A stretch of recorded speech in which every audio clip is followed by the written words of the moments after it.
1900s, 1903 is when this really begins, they take the militia structure, which had atrophied during the 1800s because people simply didn't want to participate. There was a lot of work. You had to show up and you had to buy a gun, you had to show up at these training sessions, and people didn't see a need for this, and of course the Civil War occurred, 600,000 people were killed, they were pretty tired of bloodshed.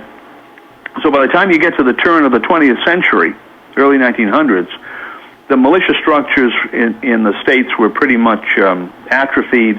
To a large extent, they were ceremonial. And statutes began to be passed from 1903 on that created what we now know as the National Guard. And the National Guard is actually an adjunct of the armed forces, either the Army or now the Air Force and the Navy. But this was the thing that took over from the function that the militias used to perform. Is that what you mean by constitutional Homeland Security, is the militia? Oh, absolutely. That's what the Constitution tells us. Right? Yes. Well-regulated militia being necessary to the security of a free state. That's the only place in the Constitution where the word security appears. I mean, if you get into a car and you don't know what the various levers and buttons and so forth do, you take out the driver's manual, book of instructions, and you look at the pictures, and you say, oh, this is where the wipers come on. Oh, this is where the lights come on, all right? Now, everybody knows how to do that. But when it comes to the most important thing there is in this country, the set of instructions for running the government, how many people bother to go and read it? Well, if you do read it, if somebody comes up with a problem and says, we need more security, we need Homeland Security. Some politician says that. We need Homeland Security from terrorism or whatever it is. We need Homeland Security.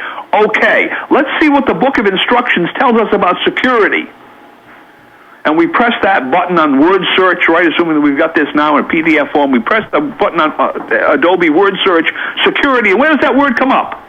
Second Amendment, a well-regulated militia being necessary to security of a free state. Aha, now we know the answer, don't we? This is what the Constitution tells us. You want security for a free state? Yes.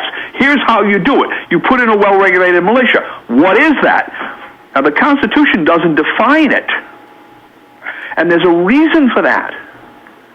Because at that time, 1788 and then 1791, when the Second Amendment was ratified, everyone knew what these well-regulated militia were. They were in existence in every one of the 13 states.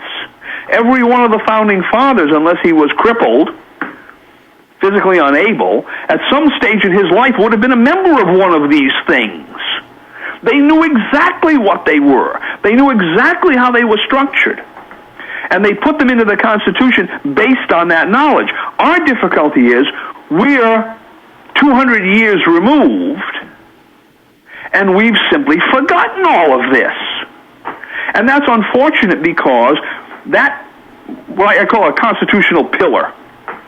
If you look at the structure of the Constitution, there are a number of pillars that hold up this building. There are the three that people normally think of: Congress, the President, the Supreme Court. Then, of course, there's we the people. We the people are a pillar.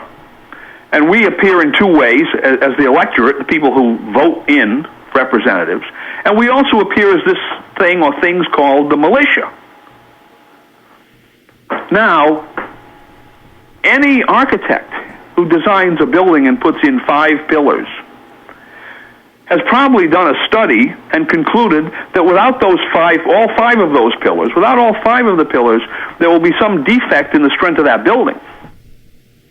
And probably that architect, after the building was built, would tell anyone that was using it, whatever you do, don't remove one of those structural pillars. Because if you do, at some stage in the future, this building will come down. All right, here are these structural pillars in the Constitution: Congress, the President, the Supreme Court, the states, and we the people in these two capacities as the voters and as the militia. Well, we have the states, we have the voters, we have Congress, we have the President, we have the Supreme Court. What is the thing we don't have? We don't have these militia. We've taken out one of the most important, I would say the most important, the Constitution says it's necessary. We've taken out this necessary support column from the building. And what can we expect to happen in the long term? The building's going to come down. And it's coming down because we now see the failure of these other pillars. We see the failure of Congress, we see the failure of the president, we see the failure of the Supreme Court, we see the failure of the people as the electorate. And we're really depending on this last pillar. And where is it? Well, it's not there. That's the one that the architect told us was necessary. Use that word, necessary. That's the one that might hold the building up just long enough to save it. But it's not there. And that's why I say to people, this is your last chance, ladies and gentlemen. The book of instructions tells you this is what you need. You see the thing collapsing on you. And what is necessary at this stage is to, the word I like to use, revitalize, put some vital force back into these institutions. Because this is the only way you're going to inject people back into the political system with sufficient force, potentially, to regain control over it. It can't be done at the congressional level. It has to be done at the state level. And it has to be done in whatever state or states are capable of, passing the legislation. Regarding constitutional Homeland Security, you have Volume 1? Volume 1, right. And that's available to buy as well? That's available. They can get it from me at that same address, 52 Stonegate Court, Front Royal, Virginia, 22630. From me, it's $19.95. If you go to Amazon, it's more. Okay. And it's called Constitutional Homeland Security, Volume 1, The Nation in Arms. That's right. Does that talk about how to organize militia? That talks about how to organize. Well, it gives you the background of what this is all about. And then what it is proposing is that people organize political action groups, not militia. You can't organize a militia yourself. That has to be a statutory structure for doing it. We need to get a statute passed. So what I'm proposing in that book is for people to organize local groups, essentially study groups, activist groups, First Amendment groups, the purpose of which is to educate their own neighbors, friends, neighbors, what have you. Figure out within their own localities and states what are the key issues of Homeland Security they want to address. Just give you an example. If you're living in Louisiana, you've got the Mississippi River, right? Right. So you're going to have problems with flooding. You're going to have problems like the people did during Katrina, right, with the levees in New Orleans. You're going to have different problems if you're living in Kansas, where they have tornadoes, right?